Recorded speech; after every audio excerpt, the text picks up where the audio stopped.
Me llamo María Rico y soy la creadora del proyecto Al meu cap i la meva ment, algo así como mi cabeza y mi mente.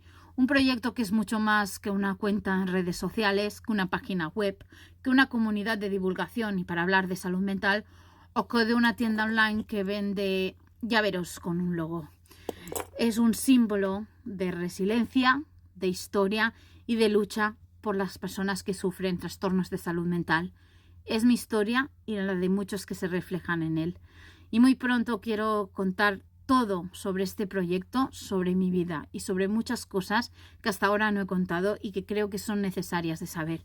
Así que muy pronto os dejaré por aquí, por las redes, un pequeño tráiler explicando la historia de María Rico, al meu cap i la meva ment, y contándoos un poquito todo lo que hay detrás. Y esto se publicará un poquito más adelante a través de un podcast, de un vídeo más largo, donde pues iremos a lugares que me simbolicen algo para mí y entendamos un poquito más cómo funciona mi cabeza y mi mente.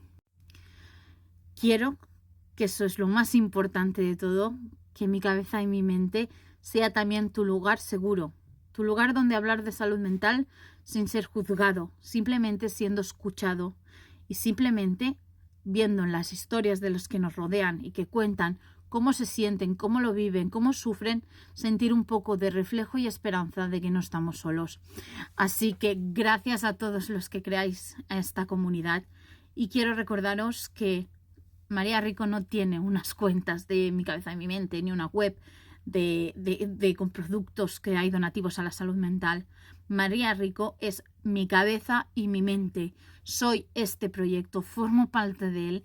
Mi historia, mis vivencias, mis sufrimientos están en él y todos los pasos que doy hacia adelante para continuar con la lucha están en ellos. Están mis recaídas de hace apenas unas semanas, cuando creía otra vez que el mundo no valía nada y me destrocé física y mentalmente. Pero también están aquellas luchas de valentía ingresando voluntariamente en un hospital psiquiátrico o aquellas veces en que pensaba que no era valiente y lo era cuando me levantaba después de muchos días de la cama. Así que este proyecto, este Instagram, este TikTok, este Facebook, y sé que no le gusta esta red que diga los nombres, es parte de mí y es parte de vosotros. Y os quiero agradecer una vez más la magnífica comunidad que estamos formando, porque sí, yo seré al meu cap i la meva ment, pero tú también eres un poquito de este proyecto y tú también eres tu cabeza y tu mente.